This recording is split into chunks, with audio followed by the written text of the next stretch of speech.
9. aprill, mesilased on kõik aktiivsed.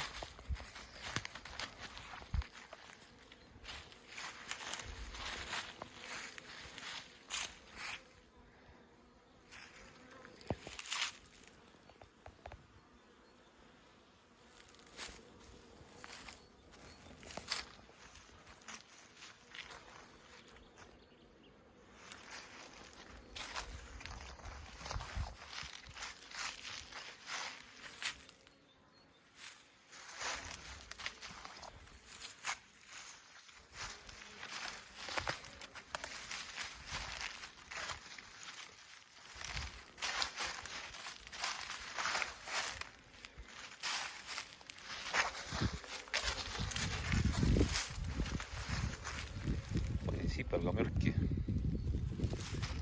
iga taru juurde, et sipelgad kinni hoida, et muidu tulevad tarurid endale suurest neljast.